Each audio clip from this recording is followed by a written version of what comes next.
হিন্দু সংস্কৃতিতে অনেক ধরনের ভূতের বিশ্বাস রয়েছে। তাদের মধ্যে উল্লেখযোগ্য হচ্ছে মুঞ্জা। কে এই মুঞ্জা? এর থেকে বাঁচার উপায় কি? আসুন জেনে নিই।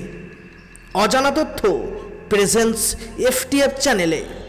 যদি কোনো বাচ্চা ছেলে নিজের মুন্ডন করার 10 থেকে 14 দিনের ভিতরে কোনো কারণে মারা যায়, তখন সে একটা প্রেত তৈরি হয়, এক এমন আত্মা যে মুক্তি পায় না।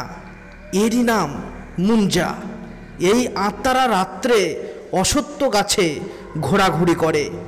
এই আত্মারা যাতে কাউকে ক্ষতি না করতে পারে, তার জন্য প্রাচীনকাল থেকেই এই আত্মাটিকে অসত্য গাছের সাথে মন্ত্র দিয়ে বেঁধে দেওয়া হয়েছিল।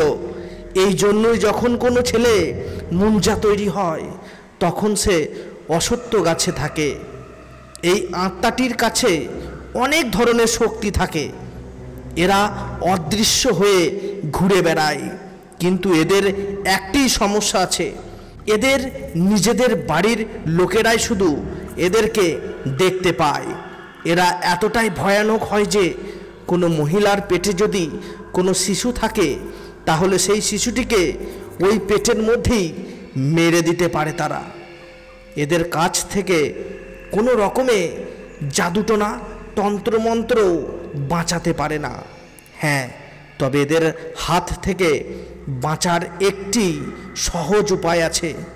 সেটি হলো, এদেরকে যদি সৎ মন থেকে ক্ষমা চাওয়া হয় আর এদের রাগকে যদি কম করে দেওয়া যায়, তাহলেই এদের হাত থেকে বাঁচা সম্ভব।